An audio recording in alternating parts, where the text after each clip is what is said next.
మా తాత అదే ఎక్కిండు, నేను ఇదే ఎక్కుతా, అవన్నీ బంద్ చేయాలి. అవునా అవునా? వాట్సాప్ల్లో ఫేస్బుక్ల్లో కాలాక్షేపాలొద్దు, నీ మంచి కొరకు అవి ఉపయోగిస్తే ఉన్నతంగా ఎదుగొచ్చు. శాస్త్రవేత్తలు సైంటిస్టులు ఎన్నో కనిపెట్టారు, అవి అనుభవిస్తూ నువ్వు వాయిగా కూసొని శుద్ధమొద్దుగా వద్దు. ఇది పోటీ సమాజంరా, నువ్వు ఓటమి చెందకురా, గెలుపే నీ లక్ష్యంరా, గగనంపై అడుగైరాం. యువతి యువకులారాం, విద్యార్థి తమ్ములారాం, మహనీయుల దారిలో నడవాలి, మరో చరిత్రను రాయాలి. మహనీయుల దారిలో నడవాలి, మరో చరిత్రను రాయాలి. మహనీయుల దారిలో నడవాలి, మరో చరిత్రను రాయాలి. ఈ సమాజం ఒక దేశం ఒక యుద్ధంలో శాంతియుతంగా రక్తం చిందకుంటా యుద్ధాన్ని గెలవచ్చని మహాత్మా గాంధీ గారు నిరూపించారు. రవి అస్తమించని సామ్రాజ్యం ఉన్న బ్రిటిషర్స్ను శాంతి ద్వారానే, శాంతియుతమైన పోరాటం చేసి శాంతితోనే ఒక యుద్ధాన్ని గెలవచ్చు అని ప్రపంచ దేశాలకు చాటి చెప్పింది మహాత్మా గాంధీ గారైతే, ఆ గొప్ప దేశాన్ని అద్భుతంగా పరిపాలించవచ్చు, ప్రపంచ దేశాలకి ఆదర్శంగా అభివృద్ధి చెయ్యొచ్చు. ముఖ్యంగా దళితులు, గిరిజనులు, ఆదివాసీలు, బలహీన వర్గాలు, మైనారిటీలు, మహిళలకు సమానమైన అవకాశాలు ఇవ్వచ్చు. ఇవ్వడం ద్వారా ఈ దేశాన్ని అభివృద్ధి పదం వైపు నడిపించవచ్చు అని ఒక మార్గదర్శనం చేసిన గొప్ప ప్రపంచ మేధావి డాక్టర్ బాబాసాహెబ్ అంబేద్కర్ గారు అని చెప్పి మనం గర్వంగా చెప్పుకోవచ్చు.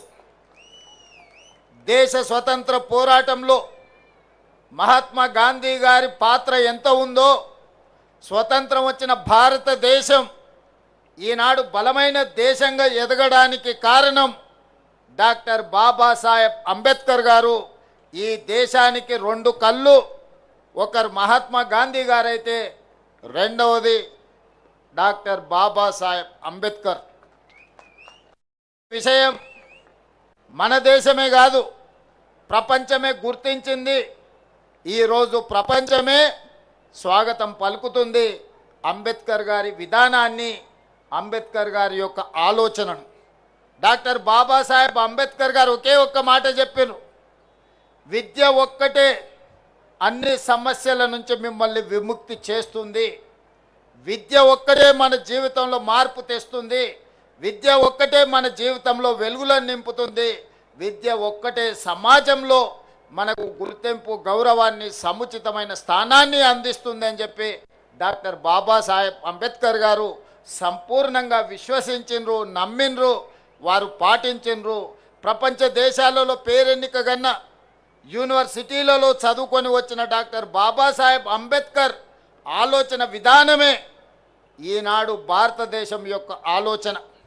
వారి ఆలోచన విధానమే ఈరోజు పల్లె పల్లెల్లో ప్రభుత్వం యొక్క ఆలోచన, ప్రజాపాలన యొక్క విధానము అని చెప్పి నేను వేదిక మీద నుంచి సవినయంగా మీ అందరికీ తెలియజేయదలుచుకున్న మిత్రులారా, ఈనాడు తెలంగాణ రాష్ట్రం రావడానికి ప్రధానమైన కారణం డాక్టర్ బాబాసాహెబ్ అంబేద్కర్ గారు రాజ్యాంగంలో పెట్టిన ఆర్టికల్ 3 ద్వారానే శ్రీ సోనియా గాంధీ గారు సాహసోపేతమైన నిర్ణయం తీసుకొని మన తెలంగాణ రాష్ట్రాన్ని ఏర్పాటు చేయడం జరిగింది.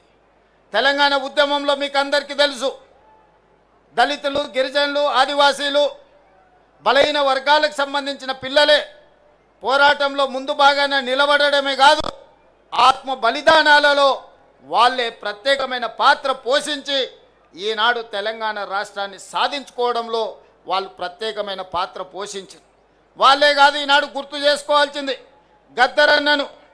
గద్దరన్న తిరగని గల్లీ ఉందా, గద్దరన్న గజ్జె కట్టి గొంగడి తెలంగాణ ఉద్యమాన్ని ఉవ్వెత్తున లేపిన విషయం ఈ చరిత్ర ఈ సమాజం మర్చిపోతుందని ఎవరైనా అనుకుంటే అది వాళ్ళ భ్రమనే. ఇప్పుడు మనం పాడుకున్న జయ జయ హే తెలంగాణ ఈ నినాదం రణ నినాదమై తెలంగాణ మారుమూల పల్లెల్లో మారు మోగి ఈరోజు తెలంగాణ రాష్ట్రాన్ని సాధించుకోవడమే కాదు రాష్ట్ర గీతంగా అవతరించిన జయ జయ హే తెలంగాణ అందించింది అందశ్రీ మనవాడు కాదా? తెలంగాణ వచ్చిన 10 సంవత్సరాలలో ఈడున్న దళిత మేధావులను, ఆదివాసీ మేధావులను, నిరజ మేధావులను, తెలంగాణ మేధావులను నేను అడుగుతున్నా. తెలంగాణ రాష్ట్రం వచ్చిన మొదటి 10 సంవత్సరాలలో ఉద్యమంలో ముందు భాగాన నిలబడ్డ వాళ్ళ పరిస్థితి ఎలా ఉండే, ఉద్యమాన్ని ప్రజలకు చేరవేసి ప్రపంచానికి ఎలుగెత్తి చాటిన గద్దరన్న అందశ్రీల పరిస్థితి ఏ విధంగా ఉండే మీరు ఒక్కసారి ఆలోచన చెయ్యండి. వారి ఎన్నికల వాగ్దానం ఉండొచ్చు, వాళ్ళు ఏమేమో చెప్పి ఉండొచ్చు, మంత్రివర్గంలో అయినా దళితులకు గిరిజనులకు ఇచ్చిన స్థానం ఏందో మీరు ఒక్కసారి ఆలోచన చెయ్యండి అని చెప్పి నేను నా మిత్రులకు సవినయంగా విజ్ఞప్తి చేస్తున్నా. మిత్రులారా, ఆనాడు మంత్రివర్గంలో ఉన్న స్థానం ఎంత, సంఖ్య ఎంత, ఏ జాతికి ఎంతుండేనో మీరు లెక్కేసుకోండి.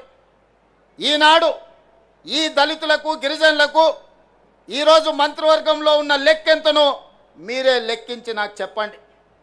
ఇవాళ అసెంబ్లీ స్పీకర్గా గడ్డం ప్రసాద్ కుమార్ గారు, లేకపోతే మంత్రిగా దామోదర్ రాజనరసింహ గారు, మంత్రులుగా మరో మిత్రుడు అట్లూరు లక్ష్మణ్ గారు, వివేక్ వెంకట్ స్వామి గారు, ఇలా చెప్పుకుంటూ పోతే ఇంతమందిని 4 మంత్రులను, ఒక స్పీకర్ను, అదేవిధంగా విప్పులుగా వేముల వీరేశాన్ని, లేకపోతే రామచందర్ నాయకును, ఇవాళ మంత్రివర్గంలో మా సీతక్కను, ఇంతమందికి ప్రాతినిధ్యం ఉమ్మడి రాష్ట్రంలోనైనా వచ్చిందా మీరు ఒక్కసారి ఆలోచన చెయ్యండి. ఇవాళ మిత్రులారా, బట్టి విక్రమార్క గారు మా మిత్రుడు ఉప ముఖ్యమంత్రిగా సమర్థవంతంగా ఈనాడు పని చేస్తున్నాడు. సిఎల్పి లీడర్గా ఉంటే ఓర్వలేక హోదా తగ్గించి ఆయనను అవమానించే విధంగా అవమానకరంగా సిఎల్పి నాయకుడిగా తొలగించుకున్న చరిత్ర కళ్ళ ముందలనే ఉంది కదా. వారు బడ్జెట్ పెడితే ఆ బడ్జెట్ను అవమానించే విధంగా ఇవాళ మాట్లాడుతున్న వాళ్ళని చూస్తున్నాం కదా. అంటే ఒక దళిత బిడ్డ ఆర్థిక మంత్రిగా ఉండకూడదా? ఒక దళిత బిడ్డ వైద్య ఆరోగ్య శాఖ మంత్రిగా ఉండకూడదా? ఒక దళిత బిడ్డ విద్యుత్ శాఖ మంత్రిగా ఉండకూడదా? మీరు ఒకసారి ఆలోచన చేయండి. ఒక దళిత బిడ్డ స్పీకర్గా వేదిక మీద కూర్చోవద్దా? ఆయనను అధ్యక్ష అని పిలవాల్సి వస్తుందని కొంతమంది సభకే రావడం లేదంటే ఈ దళితుల పట్ల వాళ్ళకు ఉన్న గౌరవం ఏ పాటిదో మీరు ఒక్కసారి ఆలోచన చెయ్యండి. అందుకే వాళ్ళని మోసం చేసిన ఏ జాతి అయితే అవమానానికి గురైందో ఆ జాతే సభాధ్యక్షుడు హోదాలో కూర్చుంటే ద్రోహం చేసిన వాడు మాట్లాడాలన్నా అధ్యక్ష నాకు మైక్ ఇవ్వాలి అని అడుక్కునే పరిస్థితి ఈరోజు తెలంగాణ రాష్ట్రంలో ప్రజా ప్రభుత్వం కల్పించిందన్న విషయం ఈరోజు మా మిత్రులకు గుర్తు చేయదలుచుకున్నా. చాలామంది మా పిల్లలు ఉన్నారు ఉస్మానియా యూనివర్సిటీ, 110 సంవత్సరాల చరిత్ర ఉన్న ఉస్మానియా యూనివర్సిటీకి ఏ ఒక్క రోజైనా మీ జాతి వాడు 110 ఏళ్ళల్లో వైస్ ఛాన్సలర్ అయ్యిందా? మీరు ఒకసారి చెప్పండి. ఇవాళ ఉస్మానియా యూనివర్సిటీ వైస్ ఛాన్సలర్ ఎవరు? అంబేద్కర్ యూనివర్సిటీ వైస్ ఛాన్సలర్ ఎవరు? ఈరోజు ఎలక్షన్ కమిషన్కు ఎవరున్నారో మీరు ఒక్కసారి ఆలోచన చేయండి. ఈ విధంగా చెప్పుకుంటూ వెళ్తే పబ్లిక్ సర్వీస్ కమిషన్ కావచ్చు, జిల్లాల కలెక్టర్లు కావచ్చు, లేకపోతే ఎడ్యుకేషన్ డిపార్ట్మెంట్ ప్రిన్సిపల్ సెక్రటరీ కావచ్చు, ఇరిగేషన్ డిపార్ట్మెంట్ ప్రిన్సిపల్ సెక్రటరీలు కావచ్చు, ఇట్లా నేను అన్ని చదివి వినిపించగలను. ఇదంతా ఎలా సాధ్యమైందయా అంటే మీరందరు కష్టపడి, మీరందరు కొట్లాడి, మీరందరూ నిలబడి 2023 డిసెంబర్లో ప్రజాప్రభుత్వాన్ని మీరు తెచ్చుకున్నారు కాబట్టి ఇవన్నీ సాధ్యమైనవి. ఈనాడు వీళ్ళందరి కలలు నెరవేర్చడానికి సంపూర్ణంగా ప్రయత్నం చేస్తున్నాం. 10 ఏళ్ళు